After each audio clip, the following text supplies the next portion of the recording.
Орхон аймгийн гэмт хэрэгээс урьдчилан сэргийлэх ажлыг зохицуулах салбар зөвлөл үзүүлж байна. Танилцуулга. Эрдэнэт хот Орхон аймгийн хувьд 1990 оны 12 дугаар сард хуралдсан Эрдэнэт хотын ардын хурлын 3 дугаар чуулганаар Эрдэнэт хотын ардын хурлын тэргүүлэгчдийн дэргэд гэмт хэрэгээс урьдчилан сэргийлэх ажлыг зохицуулах зөвлөлийг анх байгуулсан.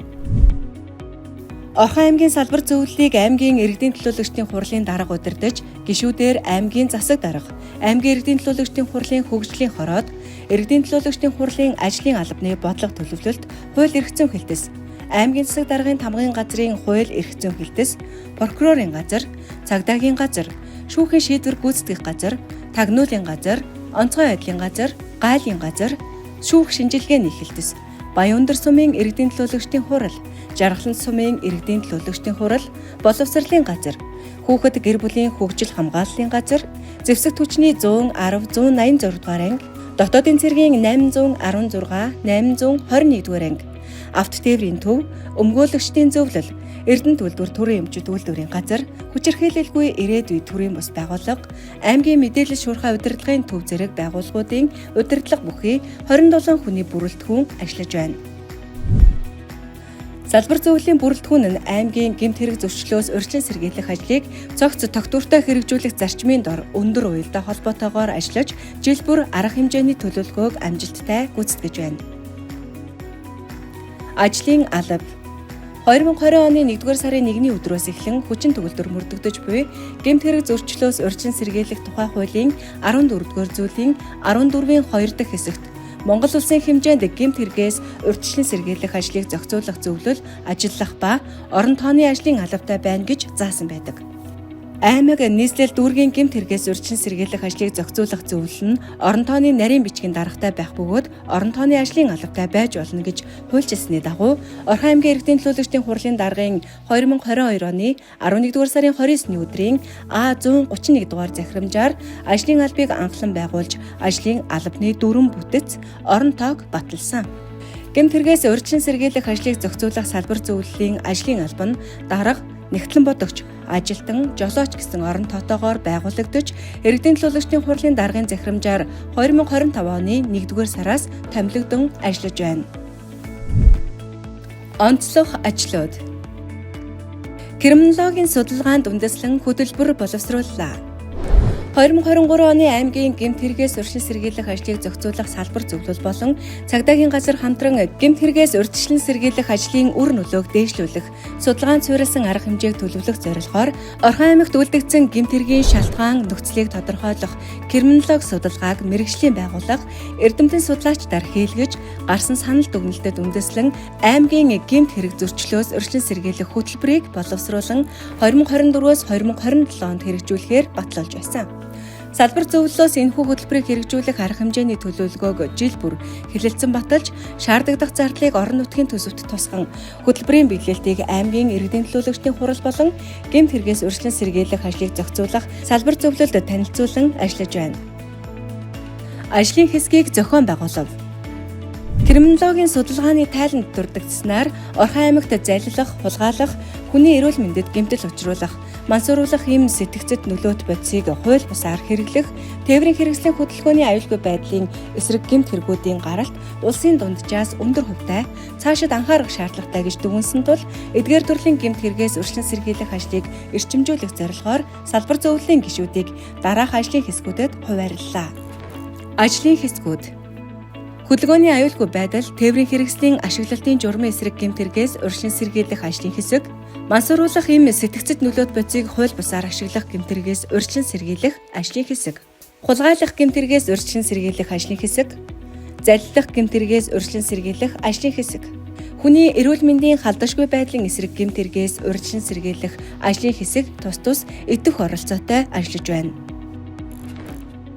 Мансууруулах үйлчилгээтэй олсны ургамлыг устгах ажлын үр дүнг дээшлүүлэх нь бүсчилсэн зөвлөгөөн Орхон аймагт боллоо.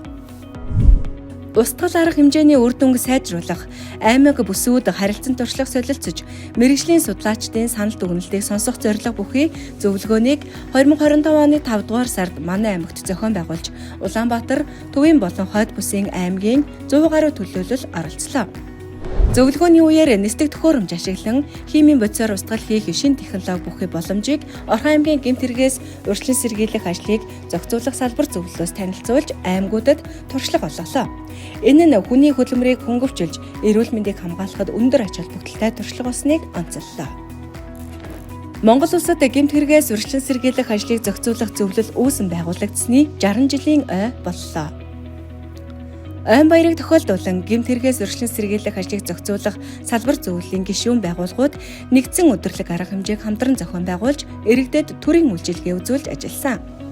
Өдрлөгийн үеэр аймгийн цагдаагийн газар дотоодын цэргийн 816 дугаар ангийн хамтарсан дайчлан баривчлах ажиллагааны үзүүлбэр, онцгой байдлын газраас аврах ажиллагааны үзүүлбэр, зэвсэгт хүчний 186 дугаар ангиас тусгай ажиллагааны үзүүлэх сургалтыг тус бэлтгэж иргэдэд үзүүл сонирхоллоо.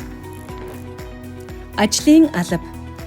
Гэмт хэрэгээс урьдчилан сэргийлэх ажлыг зохицуулах салбар зөвлөл нь улиралд нэгээс доошгүй удаа хуралдаж, хурлын шийдвэр нь тогтоол зөвлөмж хэлбэрээр гардаг. 2025 оноос зөвлөлийн шийдвэрүүдийг шинээр батлагдсан архив албан хэрэг хөтлөлтийн талаар хууль тогтоомж стандартад нийцүүлэн хэвлэмэл хуудсан дээр үйлдэж, хариуцсан ажилтныг дүрмээр тогтоон баталсан. Аймгийн иргэдийн төлөөлөгчдийн хурлын тогтоол. Гэмт хэрэгээс урьдчилан сэргийлэх ажлыг зохицуулах салбар зөвлөлийн бүрэлдэхүүн, ажиллах журмыг шинжилэн батлах тухай. Хөтөлбөр батлах тухай. Гэмт хэрэгээс урьдчилан сэргийлэх ажлыг зохицуулах салбар зөвлөлийн бүрэлдэхүүнийг шинжилэн батлах тухай. Тогтоолын хавсралтад өөрчлөлт оруулах тухай. Аймгийн иргэдийн төлөөлөгчдийн хурлын даргын захирамж. Ажлын албаны дүрм, бүтэц, орон тоог батлах тухай. Аймгийн ажлын хэсэг байгуулах тухай. Ажлын хэсэг байгуулах тухай. Хуралдааны дэг батлах тухай. Зөвлөмж. Мансууруулах ийм сэтгцэт нөлөөт бодисын хор хөнөөл, хууль бус эргэлтээс урьдчилан сэргийлэх тухай. Согтууруулах хундааны эргэлтэнд хяналт тавих, архитан согтуурахтай тэмцэх тухай хуулийн хэрэгжилтийг хангах тухай. Гэмт хэрэг зөрчлөөс урьдчилан сэргийлэх тухай хуулийн хэрэгжилтийг хангах тухай. Төсөв санхүү. Гэмт хэрэгээс урьдчилан сэргийлэх ажлыг хэрэгжүүлэхэд төсөв хөрөнгө зайлшгүй шаардлагатай юм. Орхон аймгийн гэмт хэрэгээс урьдчилан сэргийлэх ажлыг зохицуулах салбар зөвлөлийн зардлыг жил бүр өсөн нэмэгдүүлэхэд анхаарч, орон нутгийн эрүүгийн болон хэв журмын нөхцөл байдал, үйлдэгдсэн гэмт хэргийн шалтгаан нөхцөлийг харгалзан, шаардлагатай ажил арга хэмжээнд зарцуулах зардал, үр өгөөжийн хувьд үндэслэлтэй байх зарчмыг баримталдаг бөгөөд баян өндөр жаргалан цумдуудын салбар зөвлөлийн үйл ажиллагаанд мөн дэмжлэг үзүүлэн ажиллаж байна. Сүүлийн жилүүдэд салбар зөвлөлөөс хэрэгжүүлж буй ажил арга хэмжээний нийт зардалд тогтмол 350 орчим сая төгрөг зарцуулж байна. Орхон аймгийн салбар зөвлөлийн зардлыг 2024-2025 онуудад 600 сая төгрөгөөр баталж өгсөн нь орон нутгийн эрүүгийн болон хэв журмын нөхцөл байдал, хүн амын төвлөрөл зэргийг харгалзан шаардлагатай ажил арга хэмжээг хэрэгжүүлэх боломж нөхцөлийг бүрдүүлсэн билээ. Эдгээрээс онцлох зарим ажлуудыг дурдвал. Автозамын уулзвар гарц хэсгүүдэд гэрэлт тэмдэглэгээ хийх, цагдаагийн газрын олон нийтийн цагдаа, эрх зүйн хүтэж, хүчирхийлэлд өртсөн иргэдийг түр хамгаалах байрны үйл ажиллагаа, иргэдэд хууль, эрх зүйн зөвлөгөө өгөх, үндэсний хэмжээний бодлого шийдвэр, зорилттой аяныг орон нутагт хэрэгжүүлэх, салбар зөвлөлийн гишүүн байгууллагуудад үйл ажиллагаа явуулахад шаардлагатай тоног төхөөрөмж, худалдан авах зэрэг ажлуудад төсөв хөрөнгө зарцуулагдаж байна. Гэмт хэрэггүй гэрэлт ирээдүйн төлөө.